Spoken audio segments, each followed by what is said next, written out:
Is Pot a nuclear warhead now? If you're like really good with the Karas, I have to imagine so, right? Again, he keeps all of his compensation buffs. He keeps the armor on Potbuster, right? He keeps the Hammerfall buffs. Was he ever not? I mean, this feels a little stupid though, right? All right, folks, we are back with more Guilty Gear Strive. And listen, sometimes you just gotta be man enough to admit when you were wrong. And oh boy, I had no conception. I'm a little late on this. But I had no conception they were ever gonna give Pot his Karas back.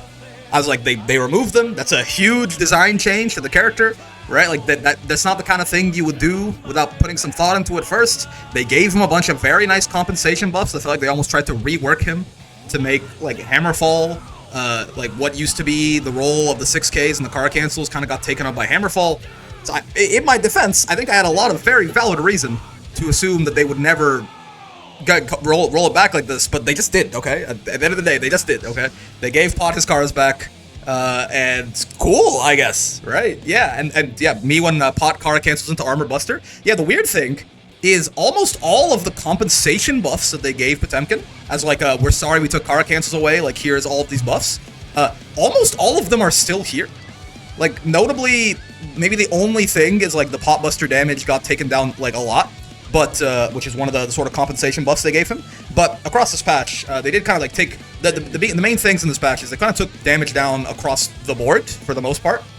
Funny enough, excluding like Nago's 6H. Nago 6H, they said it's heavily impacted by universal changes to chip damage, so their damage on hit remains unchanged. Very funny. But by and large, this patch was tuning down damage across the board, and then yeah, like some of the more outlandish characters like Goldlewis, right? They nerfed like this, the behemoth cancels, stuff like that, right? But for the most part, this is not a very big patch. They nerfed Elphelt's like bomb super, I think, right? I think they gave Dizzy some buffs. But everyone is impacted here, but almost everyone only has damage changes, right? Goldlewis got touched quite a bit. I think Dizzy got some slight buffs. Ramlethal, I believe, also. Yeah. The Ramlethal is, as we can talk quickly, right? Yeah, Dauro is her little Rekka thing. They tuned down some of her combos. They made her even worse without the swords, is the general idea, I think. Calvados does less damage now, which is very funny. I mean, it's so it's a lot less damage. Do you see this? It went to 1 × 29, which when it's like max scaled, it was doing 1 × 29 anyway, but this means that it'll never, even on minimum scaling, it'll do only 29 instead of 4 × 29. And then instead of plus 180, it went down to plus 70. Calvados did so much. This is the laser super that Ram has, right? This thing did so much goddamn damage, and it just like doesn't anymore. And, okay, you know what? Why not? This is not gonna take that long. Let's kind of take a look at these patch notes here, and we can see Potemkin, unironically, is probably one of the biggest changes in the patch, so it's worth doing, right? But yeah, so across the board, they've kind of tuned damage down everywhere. So Potbuster going back to like its old pre-patch damage value of 175 is really not that big of a deal, because they wanted to make, in the Season 4 patch, they wanted to make people do less damage. They wanted to have more interactions per round, and they increased defense values across the board and lowered some damage. But as anyone who's played Season 4 Guilty Gear before this patch can tell you, it really didn't feel like there were more interactions at all. If anything, it might have been the exact opposite, right? It kind of felt like people were dying even faster. There was like all crazy combos, new stuff for everyone. I know Pot feels like he did even more damage than he used to, right? So that's something. And then yeah, the other things, yeah, so there's some like general adjustments to move properties that did not align with characters' balance intentions. More of a, like basically we nerfed stuff that's too weak or too strong and buffed stuff that's too weak is what that means. So the universal change is guard crush chip damage, right? What was this exactly? Normal moves that do not cause chip damage still do not deal chip damage even during guard crush. This is addendum. No. We've matched the chip damage from guard crush to 25% of the full damage for all moves with a few exceptions. So I guess this wasn't the rule, huh? So I guess like 25% of the base damage of a move in chip already kind of feels like it's a lot. So I was not aware of this, but I guess some things like Nago's heavies and stuff like that must have been doing an even larger percentage of this. But across the board, like the really big moves that did lots of guard crush chip damage are doing less, I suppose, right? So it's probably, again, this affects your Nagos pretty heavily. This probably affects like your Goldlewis's pretty heavily. I guess Ram has a guard crush now. That probably does less if you don't FD it as well, right? So that's good. And yeah, normal moves that do not cause chip damage still don't cause chip damage even during Guard Crush, so I don't even know why this, like, what this line is trying to say. Like, it's an if you don't cause chip damage, but you didn't Guard Crush, then why would you not deal, you know? That line is, it's like, there's some move somewhere in the game that this line is saying is not applied by this, is not affected by this nerf, but I'm not sure exactly what it's referring to. And then, yeah, some hurt boxes changed. Some damage state hurt boxes of certain characters to make it easier for combos and strings to fully connect. Cool. They only affect hit stun animations after taking damage. They don't change viability of moves. So some people are just easier to combo. Sure. So look at Zato, Happy Chaos, Bridget, Bedman, and Asuka. Cool. Throw clashes. There's a bug fix for throw clashes. Sure. Bug fix for wall sticks and wall breaks. Adjusted some hurt boxes. Okay, yeah, this is like the, again, makes May, Zato, Nagoriyuki, Ino, Goldlewis, Bridget, Elphelt, and Dizzy should be easier to combo now. Sure, maybe like they had weird animations that made them fall out of combos sometimes. Why not? Adjusted chip damage to a consistent 25% for all attacks, for Guard Crush attacks. Sure, again, I think this is I don't know if anything was like less than this, if there are any moves that did like 15% and they're getting a buff, actually. But yeah, why not? And then usage restrictions on special moves. Fix the following issues for certain special moves that have the usage restriction upon landing. The usage restriction is not reset when performing a wall break. The usage restriction is not reset if taking damage, which includes an air throw clash. Interesting. I wonder if there were weird things you could do, or like, you know, if you like took damage, you could like spam these specials by taking little bits of damage or something. I'm not sure. This should be, I don't know, maybe this is like really impactful, but yeah. A bug fix by and large. Alright, so yeah, a lot of stuff. You'll see like a lot of this, like Soul does less damage on his HDP, does less damage on his command grab. Kai does less damage, but also notably, where is it? Yeah, notably, they took his infinite away, right? Charge Stun Edge. Stun Edge, all versions, and Charge Stun Edge can no longer be performed again until after the projectile from Charge Stun Edge disappears, right? I believe, like, notably, this removes Kai's infinite in Dragon Install. This was, I mean, it was a funny thing to see in Twitter clips and stuff, and it was funny that it existed in a game that, you know, had so many iterations. I don't think it was actually, like, running over the game or anything, but Kai doesn't have an infinite anymore. It's probably a good thing. It shouldn't exist, I don't think. So yeah, his Dragon Install infinite is gone. Hello, Fox. Yeah, May is just a lot of damage reduction. A lot of the patches like this are like that, right? Axel, infinite is gone, thank goodness, yeah. Axel lost some damage, but also, Rainwater decreased horizontal blowback, increased launch height. This means it's easier to combo, right? Yeah, they made it, Axel can combo off Rainwater better now. Cool, why not? A little bit of Axel buffs. Chip got a bunch of damage decreases, and again, that one bug fix, right? For his, apparently he can wall run over and over somehow, I don't know. And then, oh, Zansei Roga has a bigger hitbox. Cool, sure. Or no, collision adjustment? I'm not sure this is like, he has a bigger collision box or a bigger hitbox, but a little change to Zansei Roga there. It's like multiple dash super. We'll talk about Potemkin last, because Potemkin is, I mean, probably, unironically, like one of the bigger winners of this little mini patch, probably the biggest winner of this mini patch. I don't think anyone is laughing as hard as Potemkin is right now. Again, and same thing with Faust, lost some damage here, but a bunch of visual issues with his items that got fixed. Milia lost some damage here. They buffed Capel a little bit again, right? Also, they made her even squishier, notably. I guess this is sort of to, oh no, sorry, they made her less squishy.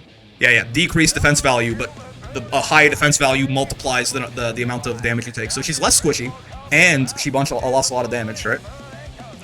Notably, Capel got buffed a little bit. They reduced the recovery on Capel, sure. I know there were some Milias saying that this got hit a little bit too hard, so fine. Okay, so Ram is one of the characters that is not just damage changes, as you might expect. Everyone kind of got their damage reduced across the board, and then some of the more outlandish characters they tried to touch a little bit.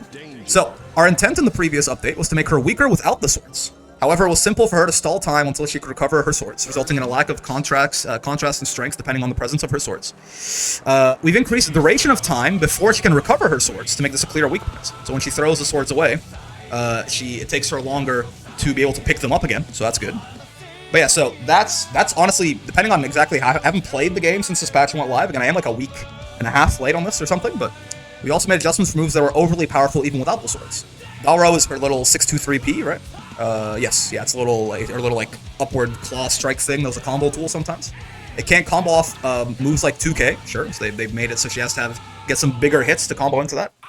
And more challenging to hit confirm off Fares. Really? That's a big difference then. How much did they increase the startup? We've increased the repeated move usage proration for Erar Lumo, that's for Rekka, making it more difficult to use multiple times in a combo. Cool, so if you just go like Rekka a bunch, she's gonna do a lot less damage. And the Guard Crush for the powered-up version of the third hit is now shorter. Oh, gives up her turn on offense when it's blocked. Okay, so it's minus on block now, and also it'll do, I mean, it's a Guard Crush, so it'll do less chip damage as well if you don't FD it. And you might not want to FD it now that it's minus, right, to keep her close to you so you can possibly take your turn back. And then, yeah, increased time till you can recover the swords from Bajoneto, which is the Bajoneto, is the sword toss, making it challenging to perform strings to lock the opponent down while waiting for the sword to return. Combo off K, but only off counter hit now? Ooh, okay, gotcha. Yeah, so I guess this is like, you know, you can't just like infinite loop sword pressure to keep you in the corner until the wall break happens or you guess wrong, right? On the other hand, the swords now move faster once they can be recovered, with a wider range for recovery. Okay, so it takes longer for her to get them back, but once she can get them back, right, it's they come to her faster and she can pick them up. Like the pickup range is bigger. Sure. Decreased damage multiplier with swords equipped from 1.5 down to 1.4. Oh, so all of her sword moves do less damage. Interesting. Even Mortobato? Okay, sure. I guess that counts. Yeah, like all of her sword normals, her jumping sword normals. Sabrobato is the big, like, double aerial sword thing, I think. Or maybe that's the 214H. Regardless, everything that uses the swords does less damage. That's pretty meaningful. I mean, it's a universal damage nerf anyway, but hey, break card time, true. Yeah, increased duration until swords can be re-equipped, sure. Increased movement speed after the sword is able to be re-equipped. And decreased damage of the throw itself. Yeah, again, decreased damage everywhere, right? Daro has increased startup. Decreased Guard Crush duration of the powered-up version. I wish they would tell you exactly what the frame data is on this now. I'm sure people have figured it out. And then, yeah, Calvados got a, like, huge damage nerf, right? Which, again, this thing did, like, more damage than some of the fucking 100 tension supers in the game, so that's probably fair. Leo is mostly also just damage debuffs.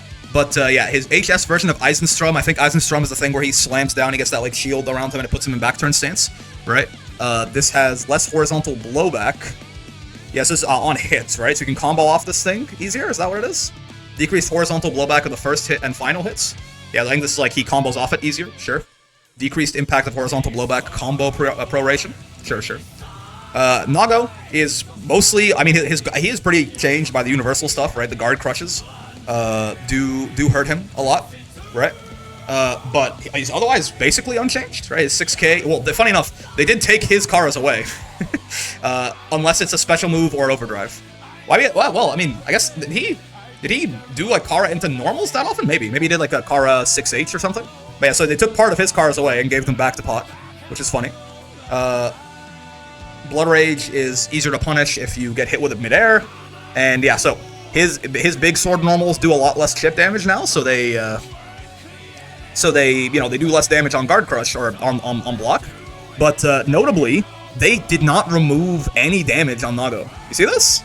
Right, like they assumed that they took a lot of his chip damage away, which is fair. Nago did like really just blow you up for blocking his swords if you weren't FDing it. So like he is doing less damage, but like Nago's 6H was one of the biggest standouts of like they did way too much damage post patch. Even like before they reduced all this damage, it still felt like one of the craziest moves damage-wise in the game, and it's just completely the same on hits, which is. Nago's going to be, like, he's really going to live up to that one-shot name now, I think. With everyone else in the game doing less damage, Nago getting his damage on hits completely unchanged is going to make him really stand out a lot more, right? Geo got basically nothing. Decreased knockback on block for Trovao. Does that make it easier to follow up, probably? Yeah, makes it easier to follow up on some stuff. Anji lost some damage, Ino lost some damage. Goldlewis did actually get touched decently. Yeah, so they've increased extended duration of the cooldown time when doing Behemoth cancels. Does it mean like the security gauge?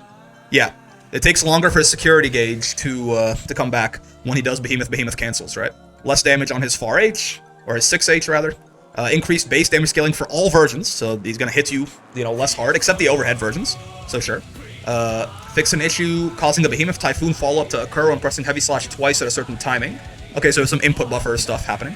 So yeah, the Behemoths all do less damage, or they scale the combo more, except for the overhead ones. His far 6H does less damage. He has to wait longer if he does Behemoth cancels to be able to go back into more nonsense, right? Oh, interesting. Latter half of active frames removed wall bounce effect. This is hold on, this is 6-4 Behemoth? This is I forget which one this is. This is the quickest one, right? It's the really quick one. Use this in combos a bunch. And yeah, Skyfish increased recovery. Notably, I think they mention that... Didn't they mention something about... Yeah, And also BMF Typhoons, of course, are going to do a lot less chip damage as well. I thought they mentioned somewhere at some point that the weird stuff that was happening with Skyfish and the like the wall breaks was like intended. Maybe that was the last mini patch. Anyway, yeah, Skyfish has a bit more recovery on it. Cool. It's like, yeah, I don't know exactly like how hard this is going to hit Goldlewis, but I mean, he's going to, again, depending on what extended security level cooldown means, like how long is that? I'm not certain yet. How much do they scale? I'm not certain yet. Like, I wish they had put more like hard numbers in this. It would make it a lot easier to tell. Like, how is this like a 5% increase scaling or like a 25% increase scaling? I don't know. I don't know. How much extra recovery does this have? I don't know. But I mean, like, these could be very impactful nerfs, certainly. Jacko is basically like some bug fixes, I think. Her sweep has less, easier to combo off her sweep, sure. And some bug fix to her kick on the servants. Lycan lost damage on literally just her 6H. Testament. Stain is active for longer. That's cool. I wonder how much longer, but sure. And then remove frontal hurtbox on the fireball. Interesting. Maybe a little bit harder to poke Testament out of that. And fix an issue causing the hitbox of the projectile part behind the shrink. Actually, not entirely certain what this means. Yeah, not sure, but sure, some bug fix. And then Nostrovia is the succubi, right? Fix an issue not causing the crow to not appear in the intended position after the animation. Oh, okay, cool. Yeah, I mean, Stain's there for longer, and the fireballs are harder to poke out. That's, I mean, those are buffs technically. Sin totally unchanged besides damage. Interesting. Johnny also totally unchanged besides a little bit less damage on Senga. Didn't even lose that much damage on that much, right? So, like, both of these characters quite strong, and I mean, Sin, mostly the Hawkbaker follow-up got tuned down, and his super does a little bit less damage. That is notable, like, that's not nothing, obviously, but, like, both of those guys are gonna be pretty strong still, I think. Yeah, so, Elphelt, her little, like, bomb install thing that she places on you, it goes off quicker. I assume this makes it so it's harder to actually set up a bunch of stuff, right? Like, the fact that it explodes quicker is a nerf, right? Because it means Elphelt has less time to, like, set up around it, and you have to worry about it for less time, right? The timing of the explosion hit is later now, and the explosion goes off during the counter effect, sure. As a result of the removal of the blowback during the counter effect, the launch height is slightly lower. I guess this makes it a little bit harder to combo off of on counter, sure.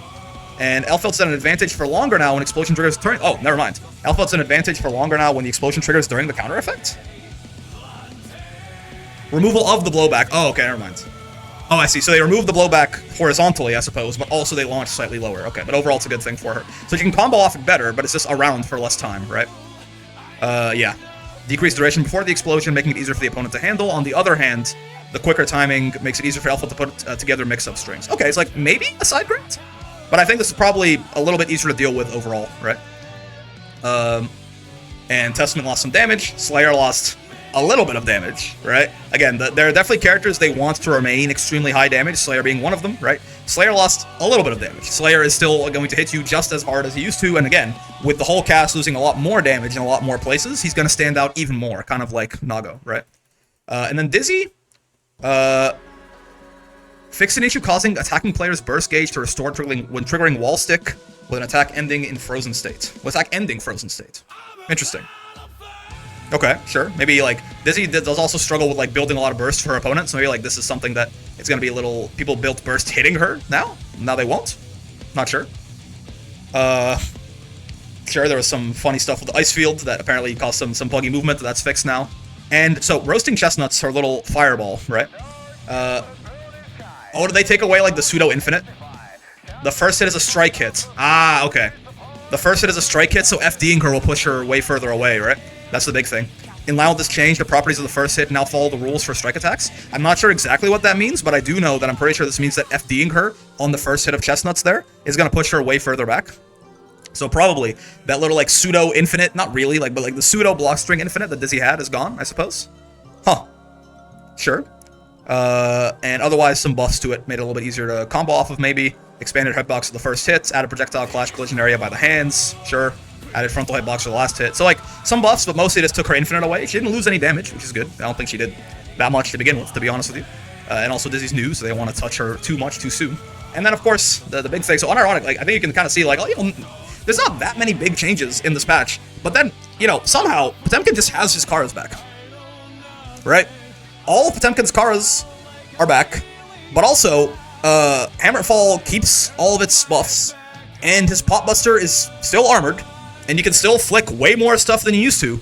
And he lost, like, you know, very good odds that this person is he lost some damage on his 6H. He lost a little bit of damage on his crouching H. Potbuster did lose a bit, but again, this is just back to its old, like, damage value, right? Not all of them we don't have Flick, Kara? Oh, right, because the input changed, right? I thought you could still do it. Also, hello, Lakitu. Thank you for the 4 months. Much appreciated. I thought there was still, like, a weird way to do it. I thought I saw a Frank and Tank video that he said that you can still do it, but, like, it's really weird now with the input. But maybe not. But yeah, so Potbuster, like, this is its old damage, right? This is its old damage before, like, with the universal damage nerfs, this is just what Potbuster used to do. So this is not, like, that meaningful, really, right? Heavenly did get, you know, a 10 damage, nerf, right? But, like, what the fuck is this, right? Like, they gave Pot his Karas back. They removed Flick Kara altogether. Oh yeah, you're right. During this change, no longer activates when forward is input. Oh, okay, yeah, you're saying they literally no longer activates when forward is input. Due to this change, inputting blah will perform 6k. Flick Kara can be done, but it's very odd to do so. It's not an input issue, they just took it out. Yeah, I see this. I could have sworn I saw people saying that there's still some ways to do it, but it's really weird. And Khan's saying the same thing. Maybe I'm gaslighting myself, but yeah. They tried to remove it at the very least, clearly here. Interesting. It's also a little bit easier to poke him out of Flick, which is probably fair. It's probably fair. It's probably fair to make Flick a little bit easier to poke out of. But yeah, like, so Pot, is Pot a nuclear warhead now? If you're like really good with the Karas, I have to imagine so, right? Again, he keeps all of his compensation buffs. He keeps the armor on Potbuster, right? He keeps the Hammerfall buffs. Was he ever not? I mean, this feels a little stupid though, right? Like, you think, like, this is kind of why I expected them to not give him his Karas back, right? But sure, why not, man? Yeah, Pot is, I assume, a little bit insane right now, right? He's got a lot of his. I mean, Kara back Mega Fist is, I will say, also a lot worse. So I understand, because, like, you know, just because of how they changed the properties on it, right? But it's just a plus on block the Mega Fist now, so that's still good, right? But, like, he has you know, like, round start Kara armored Potbuster, sure, and, like, they also increased the range on Potbuster. Like, they increased how fast the range expands out. So, like, yeah, I mean, Pot is just kind of, he's kind of wild now, right? He's kind of wild. Finally, the tier 1 grappler, maybe. I mean, I'm not gonna be able to use him to his full potential for a bit. We're gonna probably spend a little bit of time trying to, like, lab out some Karas and get a little bit more comfortable with them, because I was decent at doing Kara Buster and really learned a lot of the old Kara stuff, and then I stopped playing the game, and then, you know, 3 years later they took the Karas out, so I never got back into them. This is a balance patch, yeah. So I guess we'll probably spend a little bit of time trying to figure out how to do maybe Kara Buster and Kara Garuda, and then just call it there, probably. A lot of the other Karas I can do later, but yeah. Guilty Gear Strive, one of the few modern fighters where big bodies are kind of scary. I mean, yeah, they have to nerf Goldlewis as well, right? Roundstar Kara Buster is pretty much free from what I understand, yeah. I can't do Kara Buster because my keyboard sucks? We'll see. But yeah, I mean, there's not really too much to talk about with Potemkin. It's just that they removed a huge part of his kit, gave him a bunch of compensation buffs, and then gave him that part of his kit back, and didn't remove the compensation buffs. So, this fella seems toxic, and I'm looking forward to it. But yeah, we're gonna go lab some Karas in a second here, but first, VOD watchers, you know how it is. If you like this kind of stuff, come by, hang out. Just to kind of turn into a video of us looking at the patch notes. I kind of just wanted to take a look at Pot real quick, and then go in and lab some Karas, but why not? Yeah, hope you had a good time. Come by, hang out on the streams every day from 5 p.m. to 9 p.m. Eastern, except Fridays. Also, come by, join the Discord. Nice place to talk about Guilty Gear, talk about fighting games, make some friends, whatever you want to do. But be nice, or I'll shoot you in the head in Minecraft. Most important. Hope you had a great time hanging out today, as always. I know I sure did. Potemkin is eating good, I think. What a time to be alive. Having a lot of fun with Guilty Gear. Going to be a lot more coming your way. And until then, I will see you in the next one. Peace.